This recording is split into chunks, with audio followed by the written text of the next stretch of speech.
방금 우리 오늘 읽은 본문 말씀에는 이제 예수님이 잡혀가게 되시는 그런 안타까운 마음 아픈 그런 내용들이 기록되어 있는 그런 모습이 나옵니다.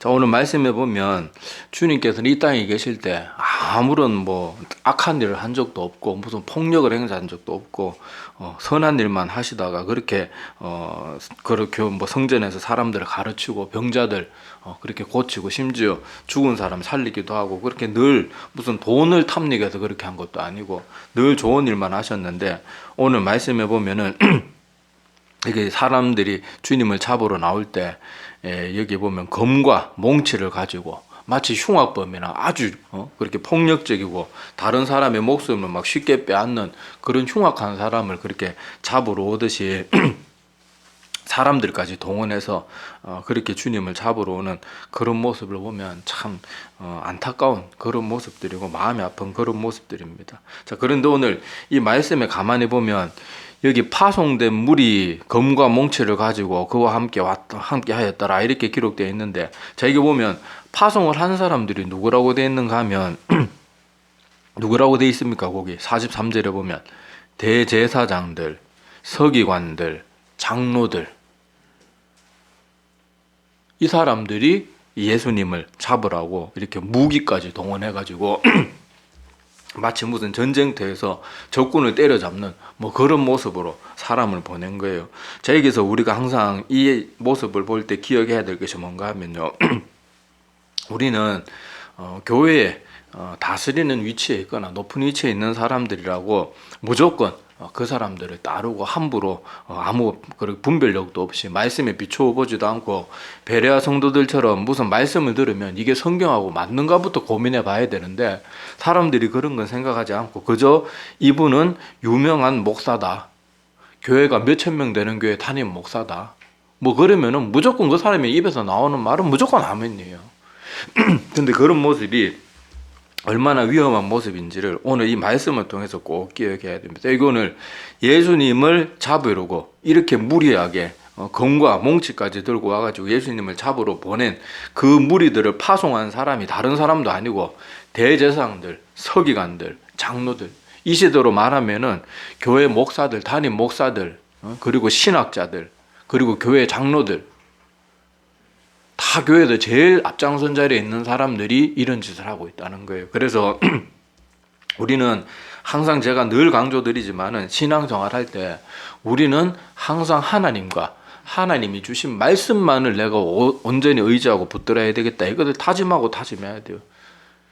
목사들이 말씀 잘 전하고 그런 거 도움 받는 거 좋지요. 근데 목사 숭배하지 마세요. 제가 언젠가 목사 숭배라는 것으로 내가 말씀을 준비하는 중에 있는데, 다음 주는 아마 영과 진리로 예배 드리는 거 주일 설교 나누게 될 것 같고, 그 다음 주쯤에나 해서 목사 숭배에 관한 걸 좀 우리가 좀 자세히 살펴볼 필요가 있겠다. 그때 좀 더 자세한 것들은 뭐 나누고 실제 예도 제가 좀 들어가지고 이렇게 예도 들어서 나눌 텐데, 하여튼 아무리 교회에 대단한 위치에 있고 그 사람이 거룩한 삶을 산다고 하고 막 그렇게 하더라도 한 가지쯤 알아야 될 것은 사람은 어디까지나 사람일 뿐이에요. 그래서 우리 성경에 나오는 수많은 위대한 인물들 있잖아요. 그 위대한 인물들도 성경의 기록에 보면 그들이 살아가면서 실수했던 모습들, 때로는 막 거짓말도 하고 때로는 청부살인을 하기도 하고, 그러는 모든 것들을 가감없이 다 기록해놨어요. 왜냐하면 왜 그럴까요? 왜? 절대 우리는 사람을 숭배하고 사람을 미워하는 그런 존재가 되어서는 안 돼요. 우리 인간은 다 하나같이 죄인일 뿐이고, 그 죄인된 우리를 구원해 줄 수 있는 분은 하나님밖에 없음을 깨닫도록 하기 위해서 그 위대한 인물들의 그런 엄청난 실수나 어떻게 보면 어떻게 저런 사람이 저렇게까지 할 수 있나 싶은 그런 내용들을 가감없이 다 기록해 놓은 거예요. 그런데도 우리는 자꾸 사람을 지나치게 의지하고 우리에게 주어진 이 귀한 성경 말씀이 있는데, 성경 말씀으로 모든 걸 판단해야 되는데 그저 유튜브에 누구 무슨 말 한마디 들으면 저 목사님 들어보니까 좋다, 지나봐야라 봐요. 지나봐야 좋은 거 물론 도움 받는 거 좋습니다. 좋은데 절대 사람에게 빠지지는 마세요. 사람 지나치게 칭찬하고 사람에게 빠지다 보면 그 사람이 잘못된 길 들어갈 때 나도 같이 눈이 흐려져 가지고 같이 멸망하는 수가 있어요. 그걸 꼭 기억해야 됩니다. 자, 마지막 시대를 살아가는 우리들은요, 하나님과 그분 말씀 외에는 그 어떤 것도 마음에 두지 않겠다고 다짐을 해야 돼요. 지금 이 시대에는 성도들 스스로 건강한 교회를 찾고 또 건강한 교회를 향해서 나아갈 수 있는 분별력을 자기가 기르는 수밖에 없어요. 누가 누굴 탓해요? 내가 잘못된 교회 가서 내가 내용이 망하면 누구 탓해요, 그걸? 내가 저 목사 좋다고 저 목사 쫓아다니는데 알고 보니까 저 사람이 신천지 목사다. 아니, 나 한평생 저 사람 하는 말이 다 맞는 줄 알고 쫓아다녔는데 저 사람이 하나님 교회로. 아, 그런 거 누구 탓할 거냐고요. 아니, 좀 몰랐습니다. 목사님이 막 그렇게 말했는데 그게 안 된다니까요. 하나님이 그때 뭐라 그랬어요? 나는 분명한 말씀을 너희들에게 기록으로 남겨주었다. 인류 역사 수천 년 가운데 수많은 사람들이 성경을 없애기 위해서 그렇게 애를 써도 내가 이 말씀만큼은 없어지지 않도록 하고, 오히려 없애면 없애려고 할수록 성경 말씀은 더 세게 덜불처럼 뻗쳐나가게 내가 그렇게 하지 않았냐. 근데 왜 너는 말씀을 읽지는 않고 왜 사람 말에 현혹돼가지고 이제 와서 그게 무슨 소용이 있냐. 그렇게 나 저 사람이 이단인 줄 모르고 했습니다. 나 저 사람이 가르치는 교리가 성경과 전혀 다른 것인데 내 귀에 늘 듣기 좋고 축복 뭐 이런 얘기가 다 하나님의 복에 대해서 말하던데요. 그런 말이 아무 소용이 없다니까요. 예수님이 이 땅에 오셔가지고 복음 전할 때 뭐라고 전하셨어요? 아주 간단하고 짧게 전했습니다. 회개하라. 천국이 가까워 왔느니라. 그러고는 그거 설명하기 위해서 우리가 알아듣기 쉬운 뭐 농부의 비유, 어부의 비유, 뭐 감추인 밭의 비유 이런 걸로 설명했을 뿐이지 예수님의 메시지는 명확해요. 회개하라. 천국이 가까이 왔네. 다시 말해서 회개하지 않으면 천국에 들어갈 수 없다. 근데 우리는 맨날 축복 메시지 이런 거 좋아하고 사람에게 막 위로해주고 뭐 북돋아주고 이런 거에만 온통 정신이 팔려 있다가 보니까 정말 진리의 말씀을 깨닫지를 못하는 거예요. 지금 우리나라에도요, 과거에 올바른 말씀 잘 전하고 위대하게 막 정말 우리가 봐도 대단한 그런 목사님들 중에요, 지금 세월이 조금 지내놓고 보니까 이상하게 변질된 목회자들이 많습니다. 젊었을 때는 안 그랬어요. 젊었을 때는 정말로 복음에 진리의 말씀에 서가지고 열심히 자기 인생을 걸었던 사람인데 어느 순간 시간이 지나니까 사람이 이상해져 있어요. WCC 같이 뭐 샤머니즘 까지 다 받아들이는 그런 기독교 통합운동, 예수 그리스도 외에도 구원이 있다고 하는 그런 운동들에 가장 앞장서가지고 그런 것에 그런 자리가 탐이 나가지고 그런데 막 다른 많은 뭐 연합회 그 높은 자리 있는 게 좋으니까 그런 말도 안 되는 운동에 가장 앞장서 있는 그런 길을 가고 있는 거예요.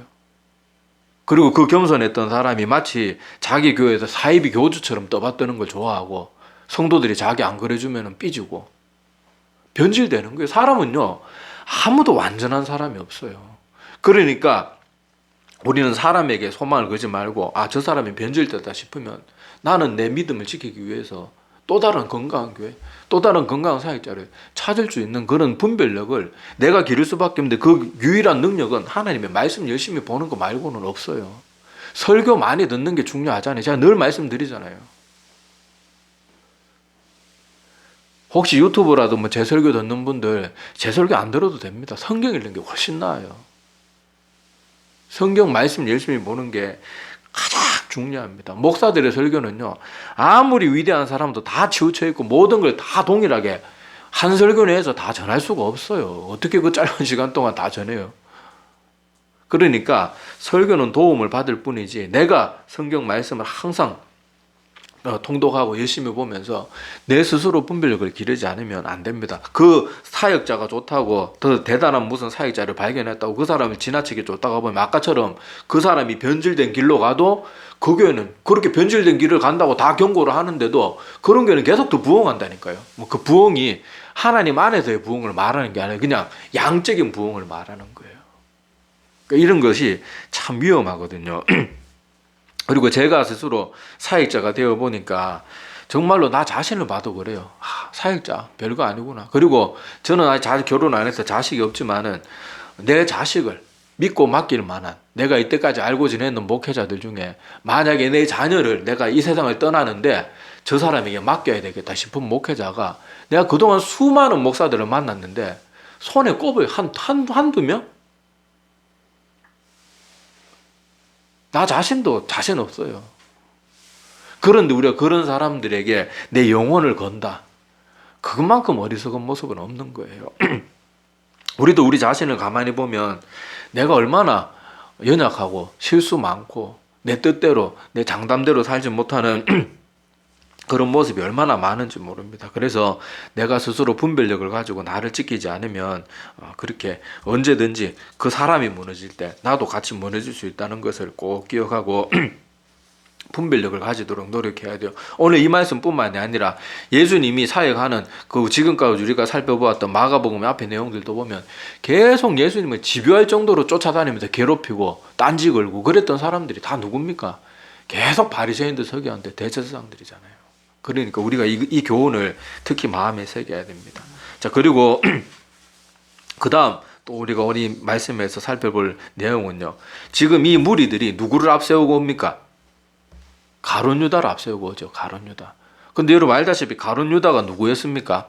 예수님의 12제자 중에 하나였고 또 이 사람이 어리버리한 사람이 아니라는 것은 이 사람이 예수님과 그 무리들의 돈을 맡아서 관리했던 사람이라는 걸 보면 빈틈없고 철저했던 사람이라는 걸 알 수가 있어요. 그리고 이 가룟 유다는 예수님과 3년의 시간을 동고동락했잖아요.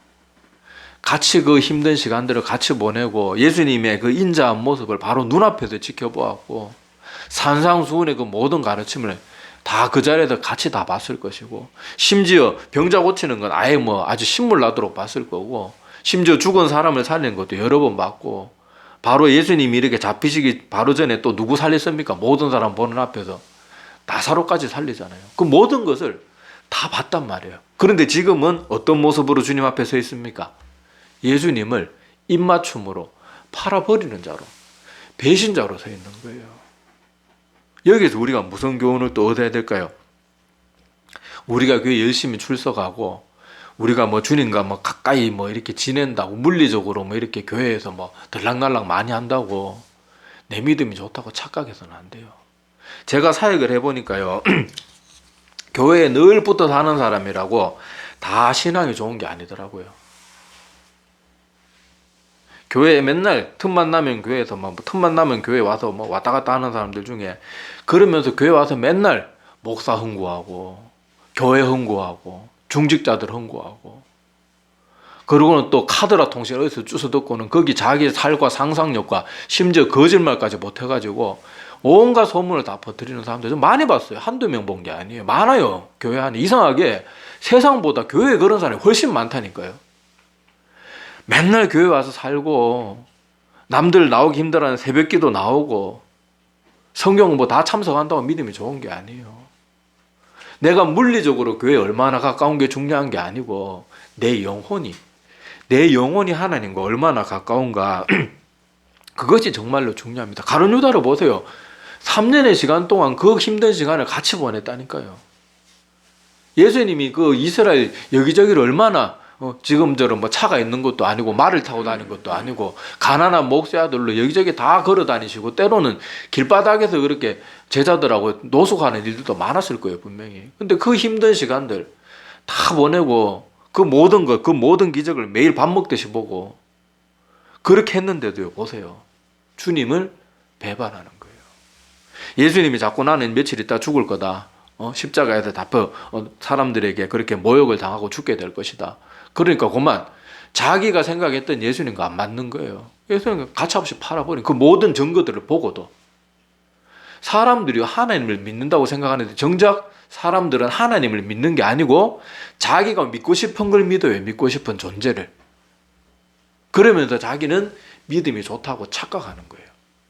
그래서 이 가룟 유다의 모습을 보면서 우리도 과연 내가 신앙생활 하는데 내가 가까운 것이 몸만 교회에 자꾸 출석만 열심히 잘하고 몸만 가까운 건 아닌가. 내 신앙의 기초가 어디 있는가를 계속해서 늘 점검해 봐야 돼요. 이거는 계속 점검해 봐요. 아까도 말했잖아요. 훌륭했던 목사님들도요. 10년, 20년 지나면은 평신도보다 못한 사람으로 변질된다니까요. 그런 사람도 우리가 주변에 한두 번 본 게 아니잖아요. 그런데도 나는 괜찮을 거라고 어떻게 착각을 할 수 있습니까? 그래서 내 신앙의 기초가 어디 위에 세워져 있는지를 자꾸 점검해 봐야 돼요. 많은 사람들이 신앙생활 하는 많은 이유가 축복과 뭐 잘 되는 거. 자기는 예수 믿는다고 말하지만 실제 그 사람의 기초를 파보면은 축복이 나오는 경우가 참 많아요. 그 다음에 많은 게 사람. 교회에 사람 때문에 와요. 말은 예수님 믿거나 구원받는다, 뭐 나 신앙생활 잘하고 하나님 섬긴다 말을 하는데 실제로는 사람밖에 관심이 없어요. 교회 가보세요. 정말로 하나님을 섬긴다 그러면은 봉사하는 자리에 사람들이 넘쳐야 되는데 찬양팀 리더는 막 서로 하려고 삐지고 싸우고 지지고 먹고 난리를 지기면서요. 교회 화장실 청소한다 그러면 수천 명이 되는 교회에서 지원자가 한두 명도 제대로 안 나와요. 어디 있냐고요? 우리 신앙의 기초가 도대체 어디 있냐고요? 생각해 봐야 됩니다. 그리고 어떤 사람 아까도 말했다시피 신앙의 기초가 목사 자체인 경우가 있어요. 목사는 하나님이 아닙니다.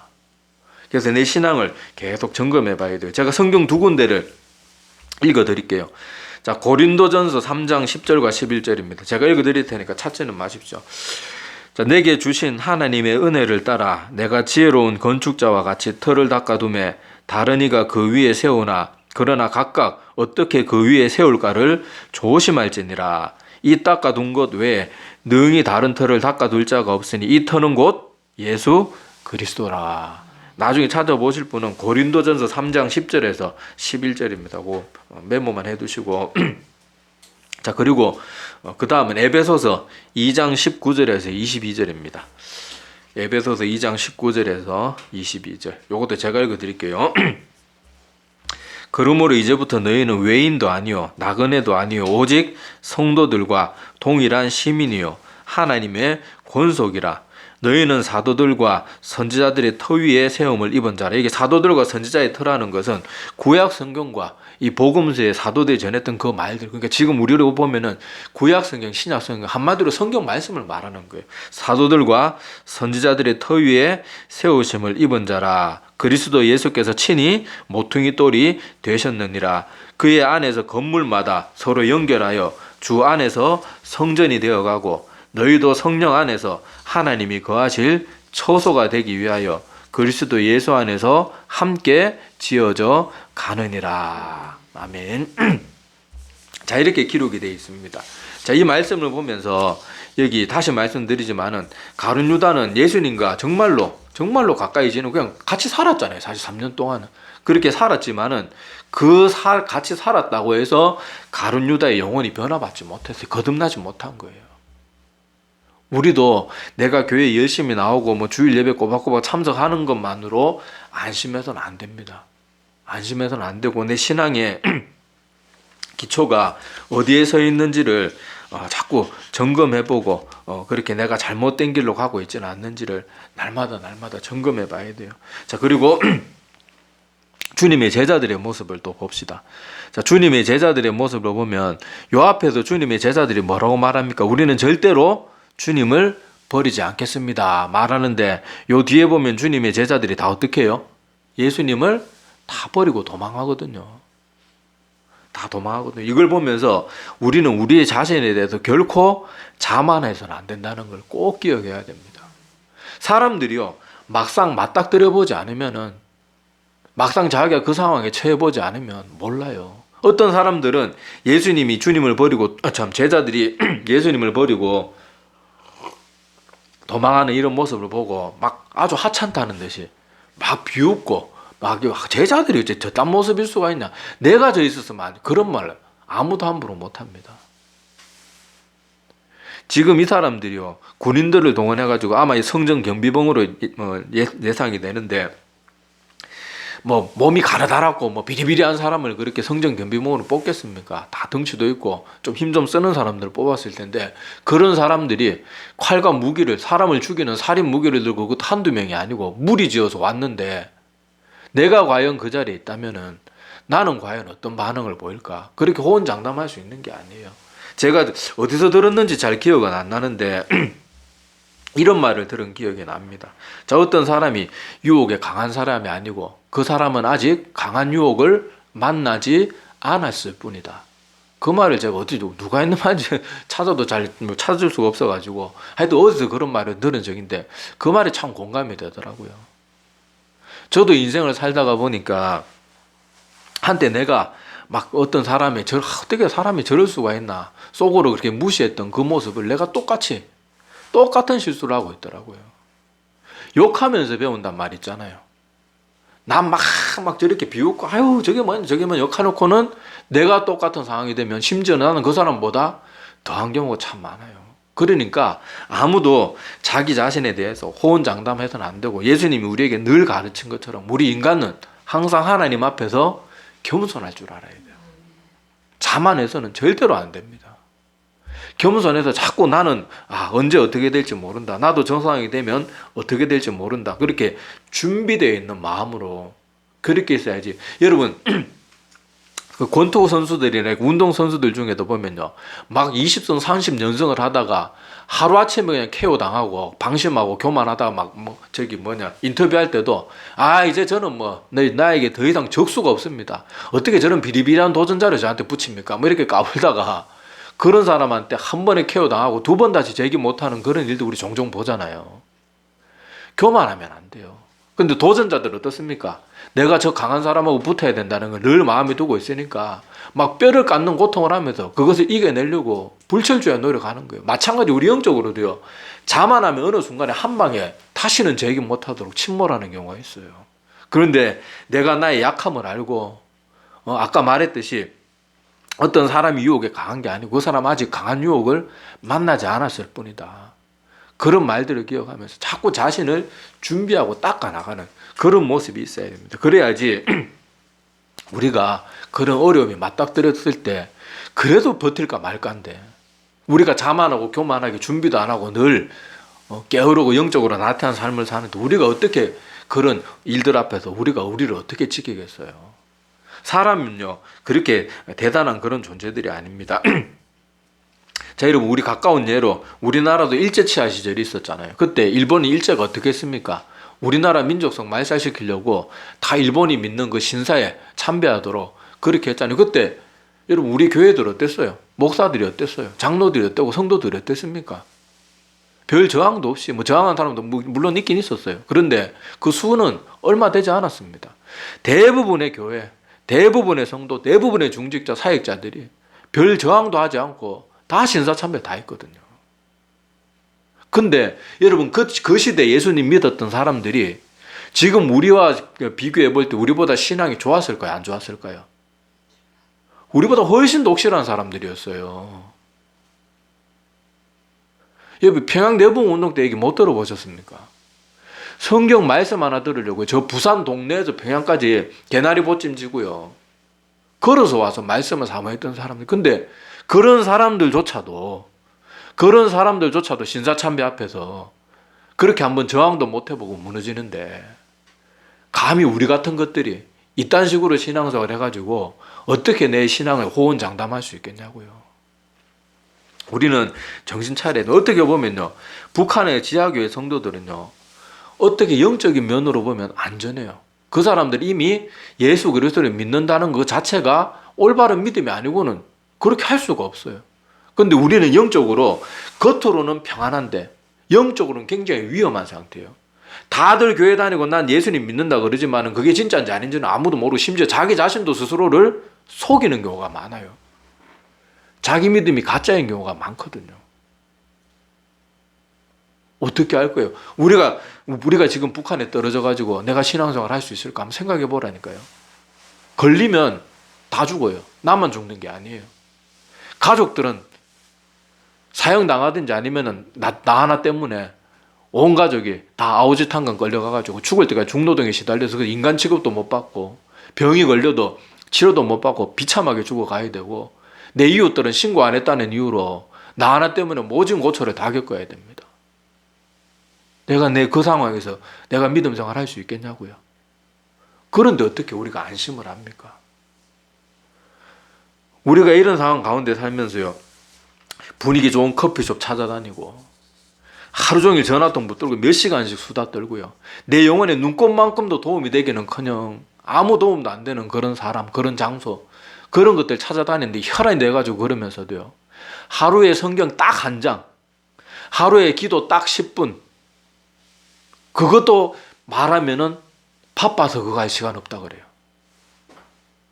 그런데 우리가 어떻게 내 믿음이 좋다고, 내가 구원받은 백성이라고 어떻게 확신할 수 있습니까? 우리가 이런 것들을 생각해 봐야 됩니다. 그래서 주님의 제자들의 모습을 보면서 방금 전까지만 해도 우리는 절대로 주님을 버리지 않겠다고 호언장담했던 게 이렇게 쉽게 무너지는 걸 보면서 우리 같으면 어떻겠냐고. 우리는 이 제자들 비웃을 만한 자격이 하나도 없어요. 이 사람들은요, 예수님 제자들은요, 3년 동안 예수님의 그 고생길을 다 같이 다녔던 사람들이에요. 무슨 월급이 나옵니까? 뭐가 나옵니까? 예수님 핍박할 때 같이 핍박받고. 그러니까 우리가 이런 모습들을 보면서요, 절대 자만하지 말고 마치 타이틀에 도전하는 도전자처럼 내가 나보다 훨씬 강한 존재, 저 사단마귀의 세력도 우리가 생각하는 것보다 훨씬 강하거든요. 하나님이 날 지켜주시지 않으면 나는 도저히 이겨낼 길이 없다는 걸 알고 하나님께 꼭 붙들리기 위해서 말씀과 기도 가운데 깨어있는 거, 그거 말고는 내 영혼을 지킬 수 없어. 내 결단과 내 힘으로는 절대로 지키지 못합니다. 그리고 내가 내 결단으로 지킬 수 있다고 생각하는 사람이 혹시 있다면 그 사람이 이미 철저하게 사단에게 완전히 장악된 상태예요. 그 생각 자체가 사단에게 넘어가 있는 상태예요. 내 결심으로 내가 이길 수 있다고 생각하는 것 자체가. 그런데 사람들은 몰라요. 그런 말 하면은, 저 사람 대단한가 보다. 정말 경건한 사람인가 보다. 아니에요. 그 생각 자체가 이미 그 사람은 사단에게 잠식당했고 교만에 삼켜진 상태라는 걸 기억해야 됩니다. 자, 그래서 오늘 말씀에 보면은, 자, 3가지 교훈들 살펴보았죠. 여기 보면 예수님을 잡으러 보낸 사람들이, 파송한 사람들이 누굽니까? 교회의 제일 중직자들이었어요. 중직자들. 이 사람들은 교회에서 사람들에게 말씀을 가르치고 또 교회의 질서상 교회를 다스리는 위치에 있었던 사람들이에요. 그런데 이 사람들이 예수님이 이 땅에 계실 때 가장 예수님을 힘들게 했고 핍박했고 결국에는 십자가에 못 박는 일까지 스스럼없이 행했던 사람들이 다른 자들이 아니고 이 종교 지도자들이었다는 걸 기억하면서 우리가 종교 지도자들이나 이 시대로 말하면 목사나 사역자들에게 지나치게 의지하고 지나치게 어떤 목사들이 이러쿵저러쿵 막 의지하듯이 그런 사람 입에 나오는 말은 무조건 아멘을 거르는 것이 얼마나 위험한 것인지를 깨달아야 됩니다. 그거를 걸으면서 우리는 사람을 숭배하는 자들이 아니고 오직 예수 그리스도만 믿고 따르고 의지하는 그런 사람들이라는 걸 꼭 기억해야 됩니다. 그리고 가룟 유다의 모습을 보면서 우리가 교회 출석 열심히 하고 교회에 늘 들락날락거린다고, 교회에 새벽 예배, 성경 공부 이것저것 다 참석한다고, 교회에서 또 이런저런 봉사 많이 한다고 내 믿음이 반드시 좋은 믿음이라고 결론 내릴 수 없어요. 아닐 수도 있어요. 내 열심과 내가 사람들한테 인정받는 게 좋아서 그럴 수도 있어요. 나도 모르는데 그럴 수 있어요. 그러니까 우리가 신앙의 기초는 나 자신을 철저하게 말씀에 점검하고 비추어 보아서 내 신앙의 기초가 예수 그리스도를 향한 그 사랑과 감사와 감격이 아니면 모든 것들은 다 파헤쳐내야 됩니다. 그리고 그 터 위에 아까 제가 고린도전서 3장 10절 그리고 에베소서 2장 19절 이하의 말씀들 제가 읽어드린 것처럼 오직 우리는 예수 그리스도의 기초 위에 우리의 신앙을 쌓아가야 됩니다. 그리고 주님의 제자들이 그렇게 우리는 절대 주님 버리지 않겠다고 호언장담했던 모습들을 우리가 봐왔는데 몇 시간도 지나지 않아서 이렇게 철저하게 주님 버리고 도망하는 모습 보면서 저렇게 대단한 사람들도 저렇게 무너질 수 있는 것을 보면서 절대 자기 신앙에 대해서 자만하지 말고 신앙생활 유지해 나가는데 게으르지 말고 나태하지 말고 성실해야 돼요. 바빠서 성경 못 읽는다, 바빠서 안 한다, 그건 새빨간 거짓말. 사람이 아무리 바빠도 지 좋은 일 할 시간은 다 있습니다. 그러니까 우리가 그런 변명하지 말고 내가 하나님 믿는다고 하면서 매일 성경도 읽는 것도 거의 하지 않고 기도하는 것도 거의 하지 않는 그런 식으로 신앙생활을 하고 있다면 내 믿음은 거짓일 가망성이 굉장히 높아요. 정신 바짝 차리고 우리가 정말 그럴 때는 좀 극단적인 생각도 해봐야 돼요. 내가 지금 북한에서 생활하고 있다면 내가 주일날 지하교회 목숨 걸고 가서 예배 드릴 수 있을까? 자신 없으면 정신 차리고 하나님께 기도해야 되는 거예요. 그래서 우리가 오늘 하나같이 다 이 연약한 인간들의 모습이 다 3명 다 사람들이고 다 연약한 모습들이 다 보이잖아요.